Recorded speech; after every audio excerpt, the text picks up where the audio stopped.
I'm Darren. I've been playing D&D since middle school. I've been DMing probably, I'd say, for at least a good 6 years.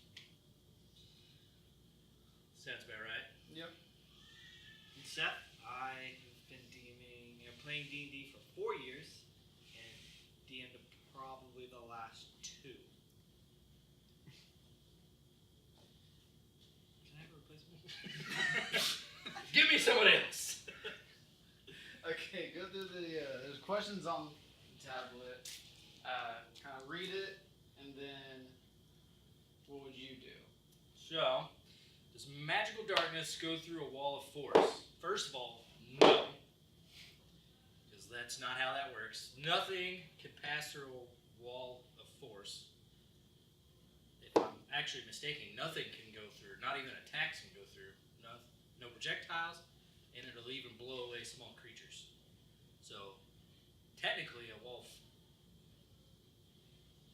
Now, this is where it gets weird though, because if you took wall force, so if there was a cloud of darkness and you put a wall of force right there, it would technically disperse darkness in that wall of force. So it would make like a wall of light just right there. It would cut the darkness out in that section. Move. But Move it. I can't remember. Or if you're the caster for both, you could make them work together, since it's your magic. Darkness, completely covering the source of the darkness with opaque objects such as a bowl or helm, blocks the darkness. Does the opaque mean, for example, a glass bowl can cover the darkness but let the darkness through? If that is so, does the darkness go through the invisible wall that is the wall of force? So, again, no, will not go through, and it does not go through. At least in my opinion as a DM, I would not allow that because it also specifically dictates that in its description is nothing can pass through the wall. I'm pretty sure nothing can pass through the wall except for like if the caster allows something to come through the wall. But it even says like any small creatures that attempt immediately get blown away, and then I think you might have to pass a strength check. I can't remember exactly.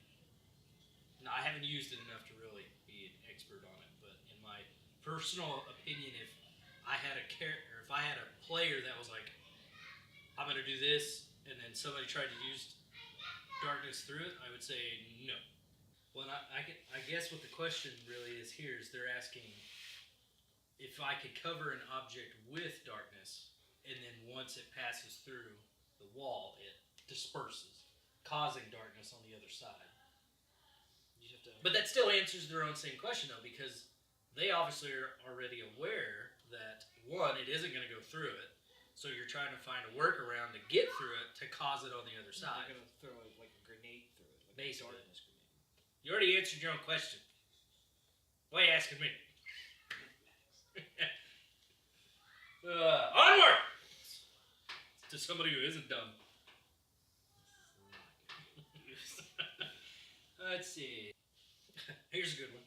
My entire party is squishy except me. I'm a paladin. There are 2 rogues, ranger, and a wizard. How do I keep them alive? You don't. At all. They are gonna die. Please And don't split up. Stay together. probably should get a cleric.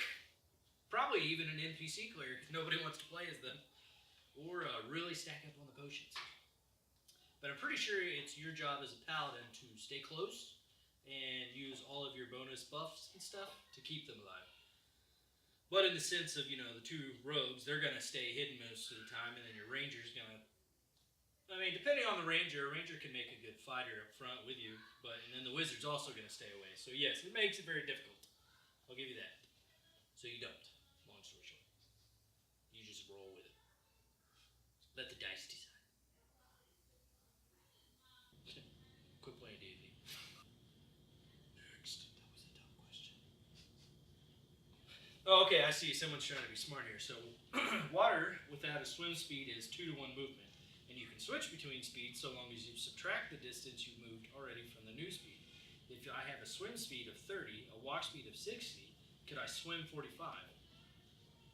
Could fly speed be used in water at the same penalty? So, to a point, yes, but it depends on how you use it. Because what you're saying is, can I basically use the momentum I already had moving against what I had in the water.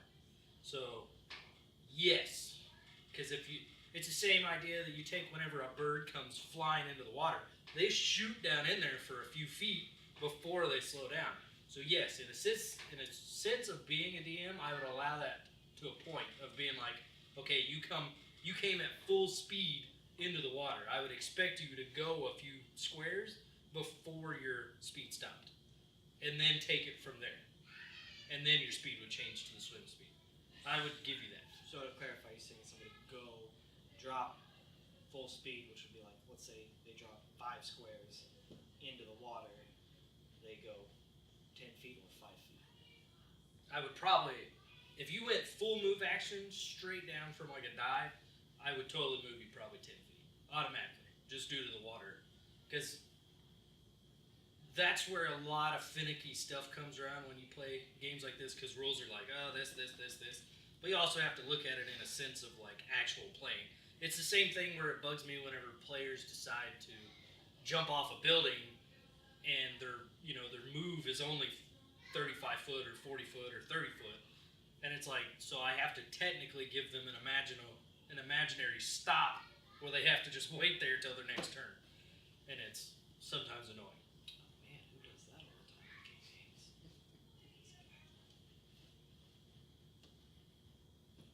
Can you not Roll. very expensive service breaks? Let's see.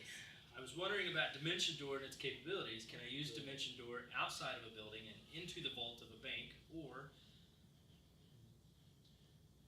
I don't know what W.E stands for, or whatever. Bro, okay. If you ever seen the movie Jumper, get a feel for your surroundings first, then you can just Dimension Door to anywhere you've ever seen. What if I Dimension Door the distance, directions into the vault, and I'm inside of a table, or mess up completely and in a solid wall? So yes, that's the problem, because that's how Dimension Door works. Dimension Door allows you to specifically state, I'm going to go 300 foot up, 400 foot forward, and blah blah blah. Let's say, I would say that could work to a point of, I got some blueprints and I know step by step the thickness of the wall, the placement of anything that's in there. I mean, that's a very detailed map. But, I mean, if you at least knew where the vault was, I would say totally yes, because I would allow that. But then I would probably roll a percentage die, depending on how I made the vault, of whether or not what space you're going to occupy in that room. Because, yes, you could totally end up in a table. But Dimension Door says, I'm pretty sure if you... Yeah, it vacates you to the next open space. But you take damage for it. Yeah, if you end up in it, it's, I think it's, what is that, force damage. You take force damage, and I'm pretty sure, depending on the object, it's like 10d10 force damage. So, don't Dimension Door into a vault before at least having 100 hit points. Or just go view the place you're going to go first. Yeah, do it right. Stake it out. Come on. Then just done. That way I can see how well planned you have it, and then I bring guards in anyway. And totally crash that. Metagame. I'm the DM, there's no such thing. Yeah. Okay, that was the last question. That's all we got. I wish I... Yeah. Had to prepare better for that, maybe? Listen here, Ryan. My stage name. Stage name is not Ryan. Ryan the Druid! How you doing?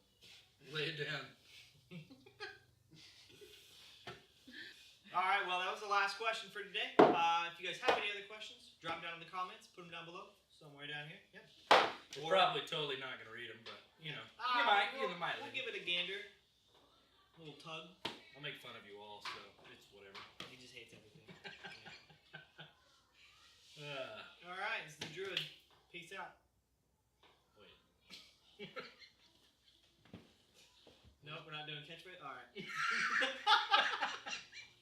I thought that was gonna be a thing. When were you a druid? Never. That was the point.